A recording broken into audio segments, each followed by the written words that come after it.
Hello everyone, this is JJ coming to you with the latest edition of the Warehouse Whiteboard.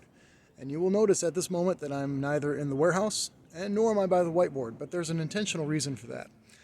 So our Warehouse Whiteboards are a way for us to review what we've been talking about in the student ministry lately. And so a couple weeks ago we ended our second portion of our series. We got a series going through know, show, and share. How do we deal with the love of Christ? How do we know it? How do we show it? And then how do we share it?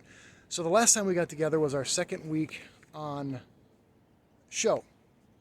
And we had talked the first week about who is it in our life that we need to show the love of Christ to. And so we prayerfully considered some people and kind of intentionally planned on some people that we wanted to share that love with. But one thing we needed to talk a little bit more about was how. How do we show the love of Christ to people in our lives? So we approached that two different ways when we started having our conversation in the student ministry. The first thing we did was we looked at Scripture. We said, what did Jesus do? When in doubt, figure out what Jesus did. So we looked through Scripture and we looked for moments in the story there where Jesus showed love to people around him. And then we also heard from some examples from our own lives, times that we've been loved on by people and how that helped us along and what that looked like. Our whole goal was to give everybody tools to know that there's a lot of different ways to show the love of Christ. And there's not just a formula for doing it. You don't have to do one certain thing. You don't have to be one certain kind of person. You can show love to people in a lot of different ways.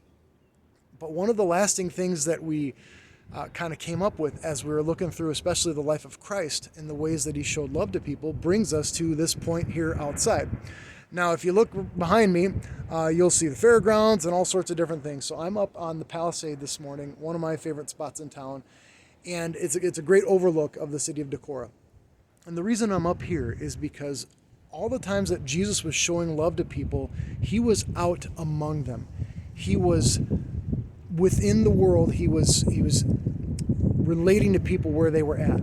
And that's one of the keys to showing the love of Christ to people, is you got to be around people. It doesn't just happen inside the walls of our church. It doesn't just happen inside the walls of our homes. It needs to happen in those places, but it also needs to happen out on the street, in the schools, in the workplaces, all those different places. We need to show the love of Christ. So that's why we're out here outside today. Apologize for a little bit of wind noise if that's in the video here, but that's the moral of the story today, is that anybody can show the love of Christ. There are many, many different ways to do it. We just have to get out and do it. So thanks for taking time to listen. This has been JJ with the Warehouse Whiteboard, and we'll see you next time.